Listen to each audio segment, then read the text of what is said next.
To me, the mentality is a really simple one in the sense that the confidence comes from preparation.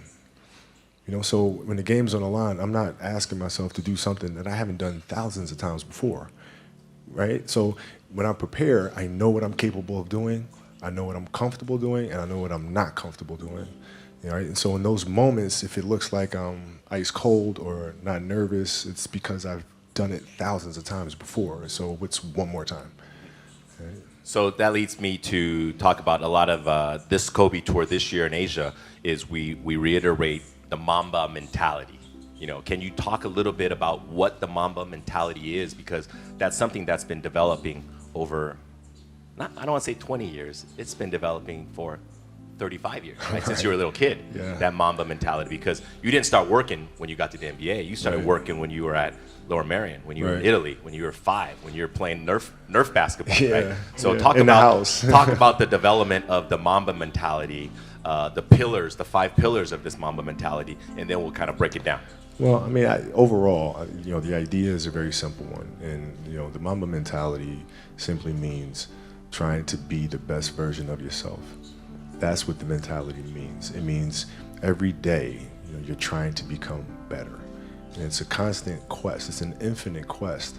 So starting at the age of 2, when I first started playing the game, and on and on and on, I always ask questions. I always try to get better every single day, learn more. You were asking questions at 2?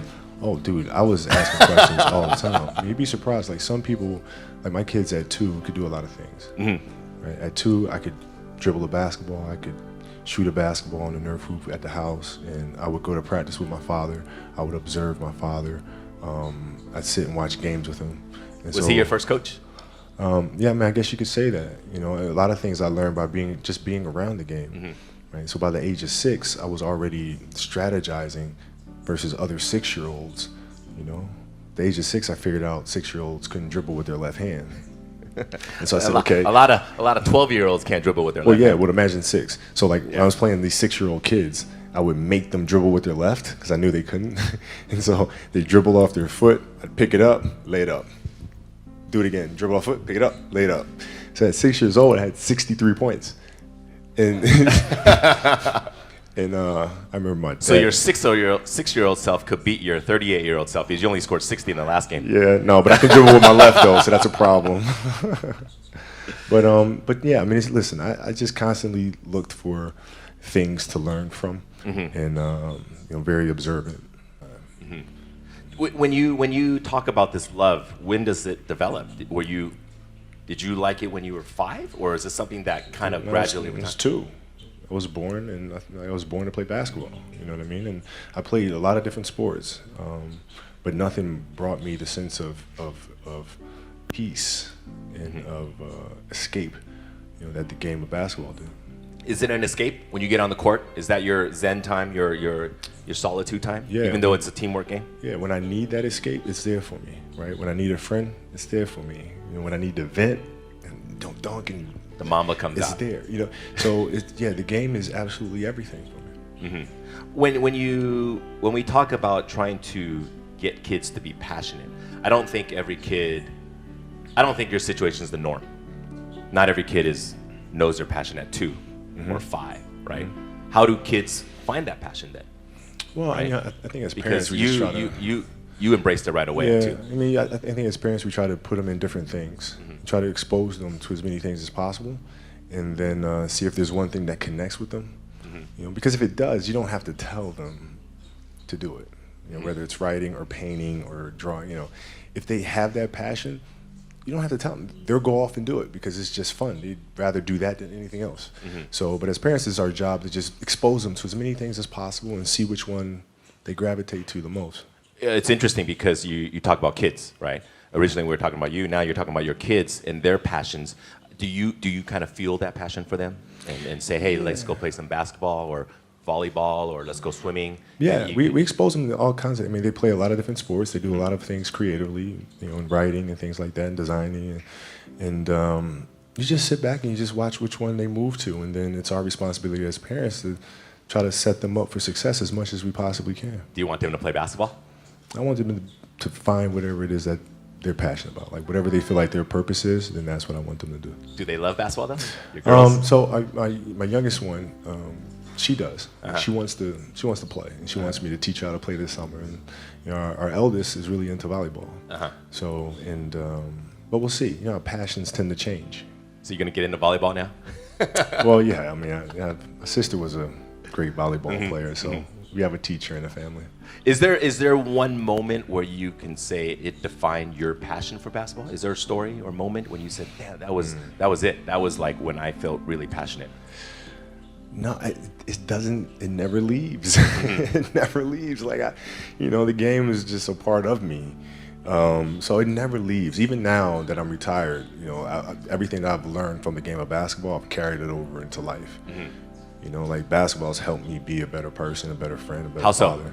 Well, because there's life lessons that are within the game, like communication, like unselfishness, like attention to detail, and empathy and compassion. Like all those things are in the game.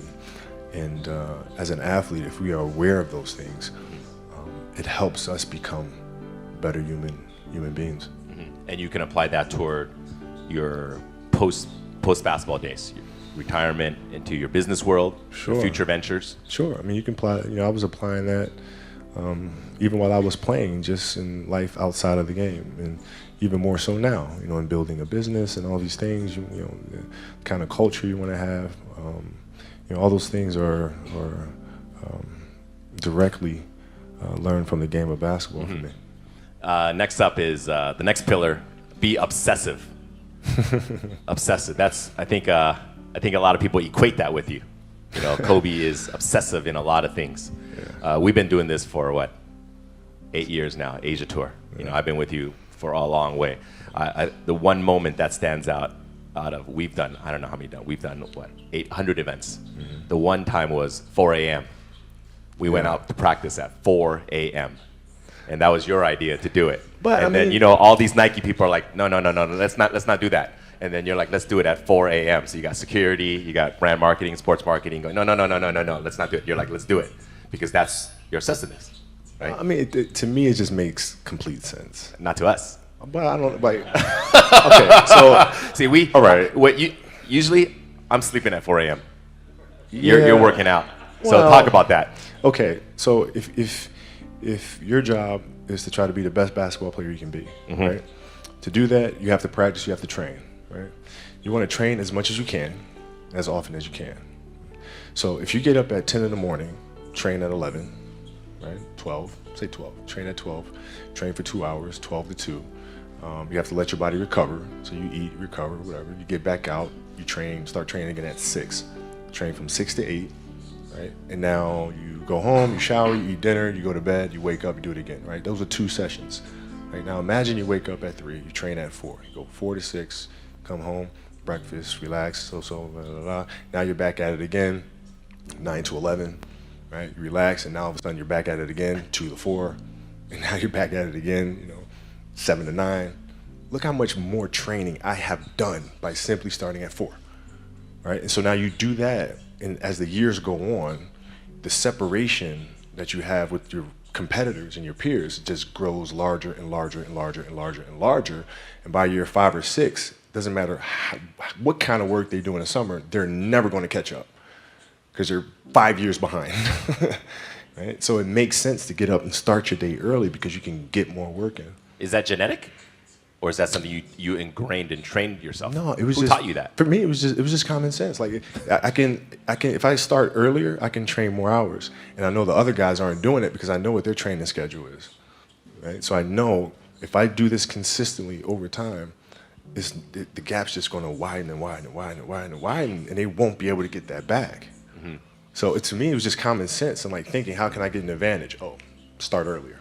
Yeah, let's do that. When did you start doing that? Man, high school. We start. My first class in high school was 7:45. I used to get to the gym around 5 a.m. and I'd play before school, and then school would start. Who's playing with you at 5 a.m.? My coach. So my coach would show up, and we'd do all these basketball drills. Right? So just you and your coach? Just me and my coach, and sometimes it would just be me and the janitor, and who's still there today. And then I play at lunchtime. That guy should get a medal. I hooked him up with a few things. But I played during lunch and then practice after, and then go home, do my schoolwork, and then watch a bunch of game film and games on TV and study film. Was that the only thing you've been obsessed about, basketball? Well, until recently, yeah. Basketball had dominated, my entire life for more than 30 years. When I brought it up, like, is it genetic or you just learned it? I mean, how did that idea even come up? Because that's obviously a pillar of Mamba mentality, the obsessiveness. This is just, like you said, I'm going to get up at 4, everybody's get up at 6. If everybody's going to get up at 4, I'm going to get up at 2. Right? How do you develop that, or where do you learn that from? Well, I think it's just a matter of what's important to you. And what's important to you for whatever reason. I felt like I didn't feel good about myself if I wasn't doing everything I could to be the best version of myself. If I felt like I left anything on the table, it would eat away at me. I wouldn't be able to look myself in the mirror. Right? So the reason why I can retire now and be completely comfortable about it, because I know that I've done everything I could to be the best basketball player I could be. And so that's where it comes from for me. You can't leave any stone unturned. But the important thing to understand is you can't shortchange yourself. Like you're not cheating anybody but yourself. Right? I mean, you're tired. You're literally this far away from the line. Why would you not go that extra to touch the line? Right? So if I let him get away with that, right, all of a sudden he starts maybe a cheat something over here, right? Not give his best over here, not give his best over here. And as years go on, he's going to be he's not going to reach his full potential because he's been taking these little shortcuts that just add up. And you can't let that happen. Our job as teachers, as mentors, as inspirers, it's our responsibility to hold them accountable to those things. The funny part is we were just talking about this kid. We're in the back, and Kobe's like, I bet you that kid will never, ever miss the line again. Yeah. It's not going to happen. It's not going to happen. Because of that one moment. Yeah. So that's you being obsessive, but teaching obsessiveness, because that's what you got to be, right? You have to be obsessive to get to that level in everything you do. Details, don't waste time, do it right, perfection. Yeah, I mean, it's really simple. It's like whatever you're doing at that moment is what you're doing at that moment. It's like that's where the obsessiveness is having attention to detail for the action that you are performing at the time you're performing it. And if you can have that kind of focus, you can't help but to have a certain level of obsession or attention to detail. Moving on to the third pillar is to be relentless. That we know you for. We see you on TV being relentless. First quarter, second quarter, third quarter, fourth quarter, attack, never letting your teammates slack off. Attack. How do you get that? Talk about what is the meaning of relentlessness to you? Well, it's to never to be unyielding. Never give an inch to anybody. Never. Like you're always going after it. Always going after it. And if there's a challenge that ensues, oh, good, I want to see how I stack up to that. So you go after it. And it's just, it's fun. It's like you get a chance to compete against opponents, and you get a chance to see where you stack up against them. It's like, I want to see. Maybe I'm not good enough today. If that's fine. I'll be good enough the next time I see you, though. And you get a chance to always measure yourself. And it's just fun to do that. So I guess that's where relentlessness comes from. Is it something that's also learned or ingrained, or is it something you kind of learn over time?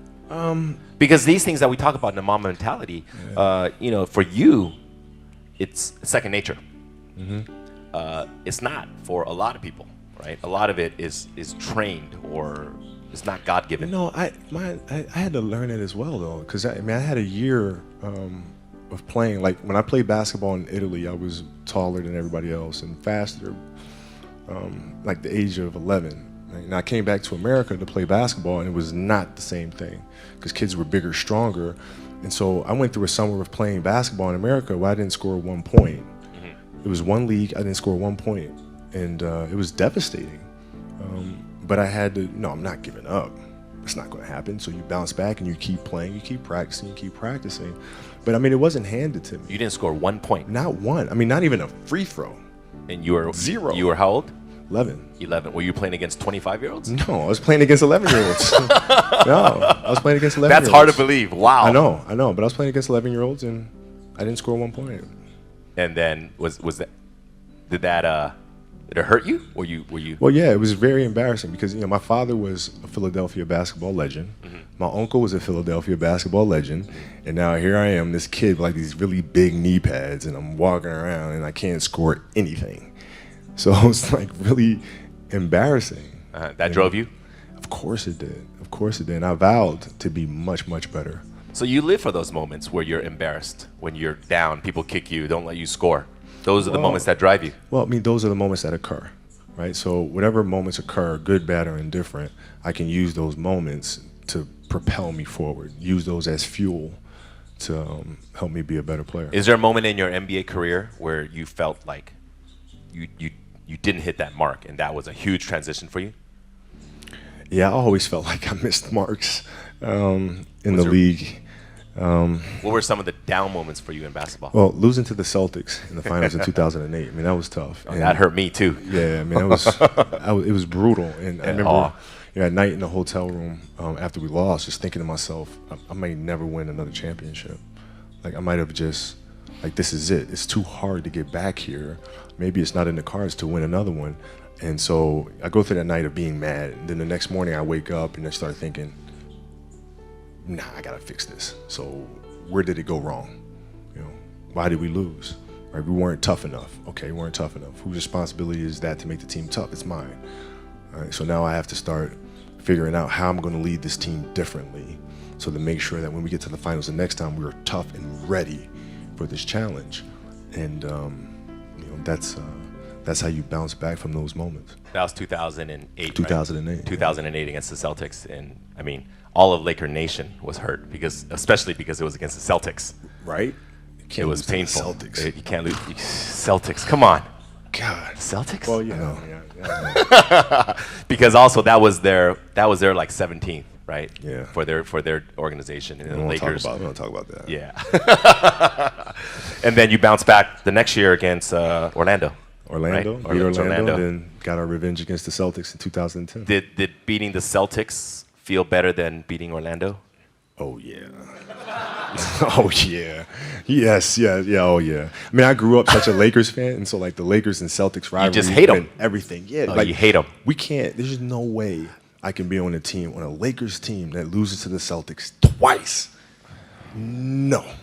You know, it's a funny No, thing no, no, because in Asia, me being here in Asia too, a lot of fans are fans of a player, and they love that player, and subsequently they love that team that player plays for.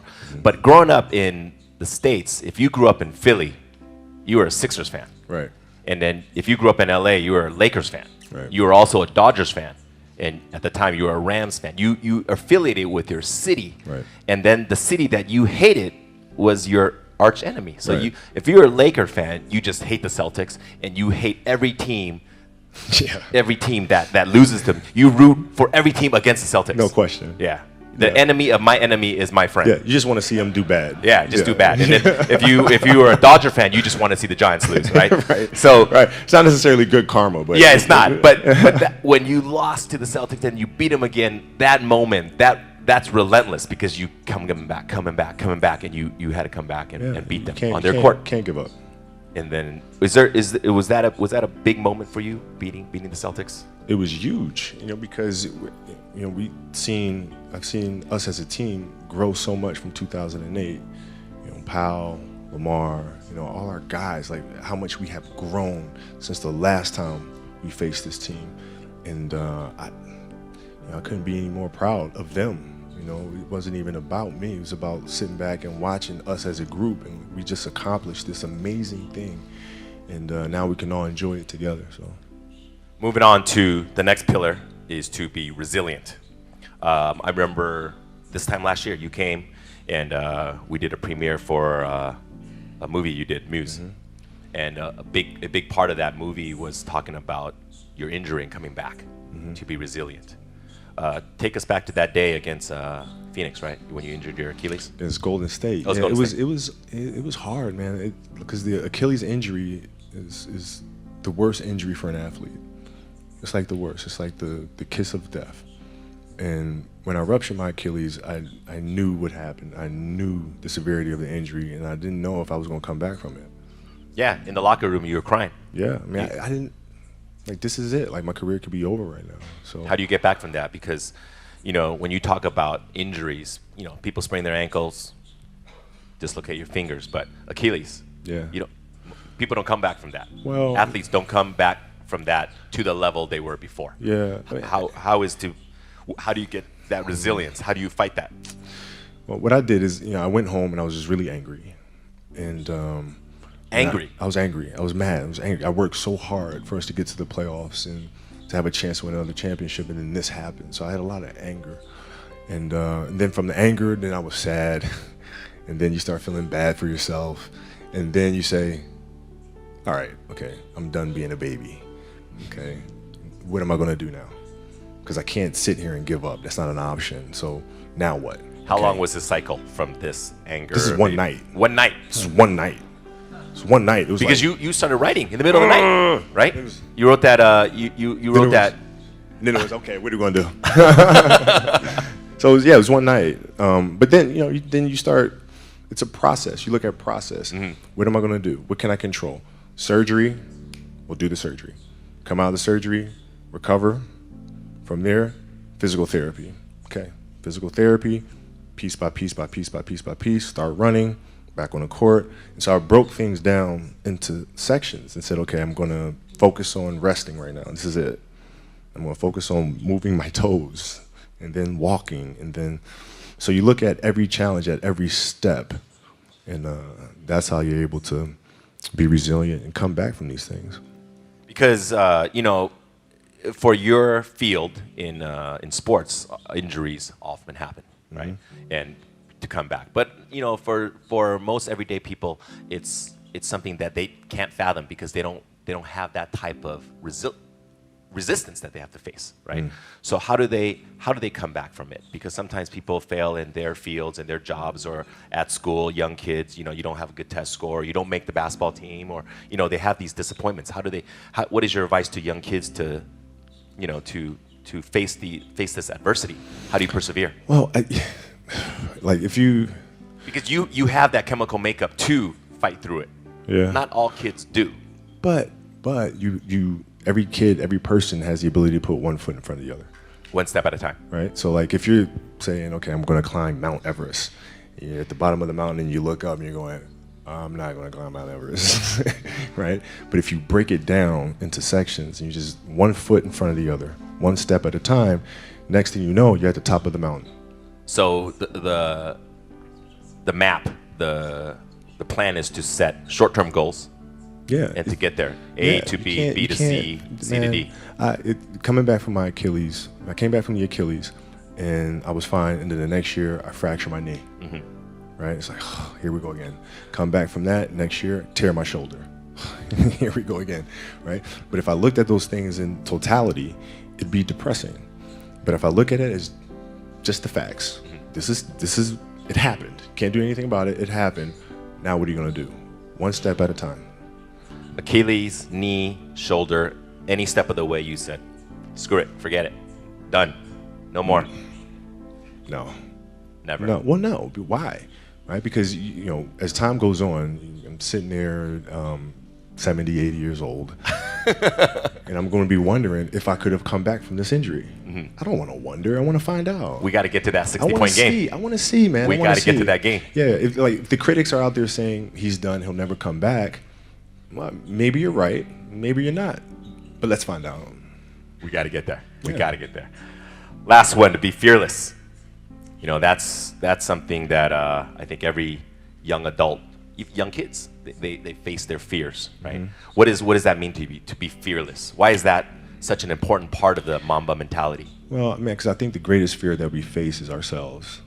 Actually, I think it's not anything that's external or anything that's superficial. I think the greatest fear you face is yourself, because we all have dreams, and it's very scary sometimes to accept the dream that you have, and it's scarier still to say, okay, I want that.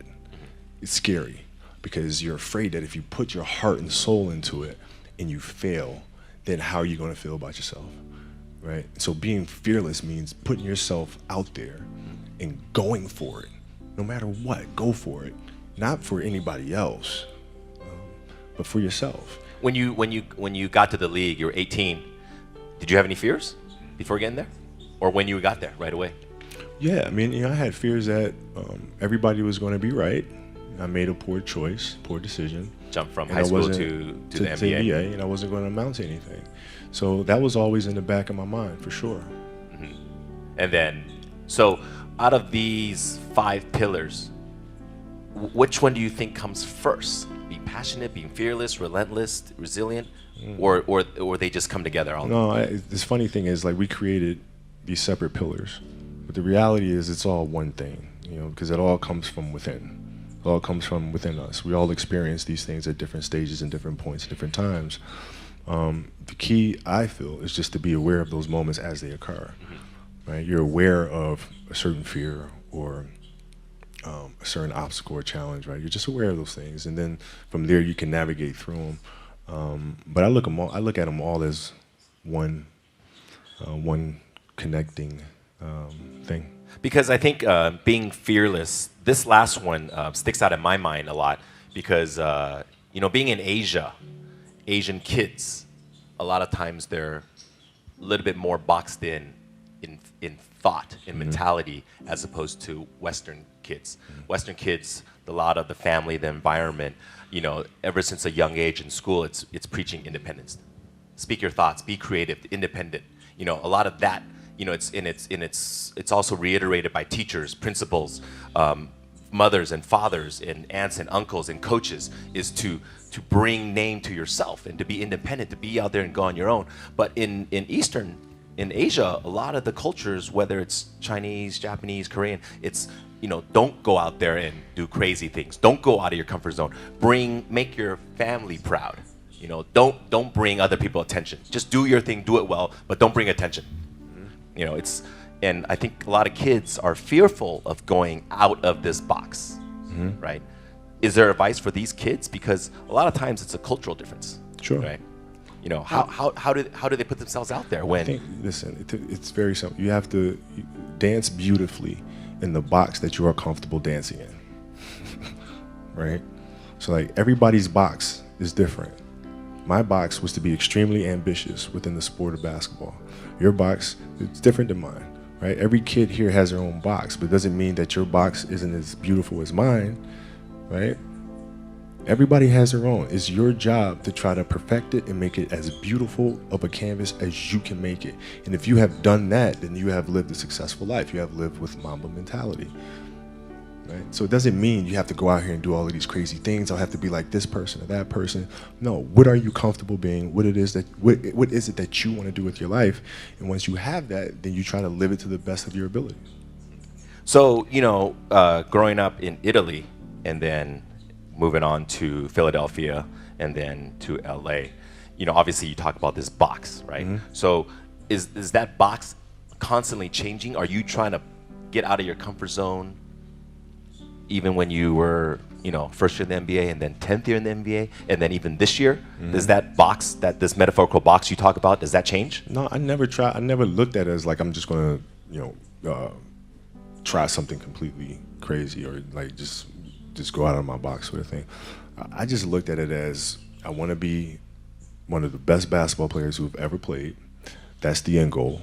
Okay, how do I get there? How do I get there? And every decision I made in my life was centered around the process of helping me eventually get there. You know what I'm saying? So I had that purpose. And once I had that purpose, every decision that I made was centered around that purpose. You think you got there? Looking back upon it now, 2 decades in the NBA, high school, Italy to high school, in Philadelphia to the NBA. You spent your whole career with one organization. To me, is your biggest accomplishment, to be with one team. Thank you. You look back upon it now. when you had your goals as a kid. You're 5 years old, you wanted to be in the NBA. And then when you're at Lower Merion in Philadelphia, and those dreams started to become, hey, I'm going to get there, right? And then you're in the NBA, you set goals for yourself. You talk about all the time, when you're young in the NBA, you set personal achievement goals. I'm going to win a game, I'm going to win a championship, I'm going to win the MVP, I'm going to win this, I'm going to win that. And then later on, you changed because you said, I'm just going to get better. And if I'm going to get a better left hand, I'm going to have a better three-pointer, I'm going to have a better free throw. Those other personal achievements come naturally. Now you're done. Played your final game, 60 points. You dropped it on Utah. Mamba out, right? Yeah. You look back upon it now. Where do you see yourself? Did you do everything you wanted to do? Did you become the best basketball player you could ever become? Well, Did you become the best It's GOAT? It's weird. Like my vision of what my goal is changed drastically as I got older. So like as a kid, I said I want to be the best ever, right? And now you go through your life and everything you do is try to be the best ever, be the best ever, be the best ever. And as you get older, you start understanding that those things are very superficial things, right? And everybody has a different opinion about it. No matter what you do, I can win 20 championships. There's always an opinion on who's the best. Everybody has different opinions. And so I started really kind of understanding maybe that's not the important thing. Maybe the important thing is to, how do we as a team grow? How do I help my teammates be better? So that was the first change for me. And then as I got older still, it became more about how are you inspiring others, right, to find themselves. That is the ultimate championship. So won 5 championships, that's great. Another team won a championship this year. Team's gonna win a championship next year. Those things come and they go. But what stays is how do you use your passion and use that to inspire somebody else to create their passion, and then how can they pass that on to the next person? That is true success. So my goals have changed drastically from the time I was 6 years old to the time I was 17 to the time I was 25, and now sitting here at 37. So now you left the game of basketball. We're here in Shanghai. We're going to end our talk today because we've gone a little bit past our limit, but I think everybody is very happy to be here, and I think they learned a lot about the Mamba mentality, right? What's next, for you? Well, I mean, it's always teaching the game, right? Teaching the game through various ways. We do camps and clinics, we do those things, but also through storytelling, right? How can you share stories with the rest of the world that challenges them to look internally and to learn things like process and learn how to navigate the sense of self and all these things? How can you infuse that into entertainment in a way that pushes our culture and our society forward? Those are the questions that I'm really, really intrigued by, and that's what we'll focus on. Ladies and gentlemen, one of the greatest of all time, Kobe Bryant.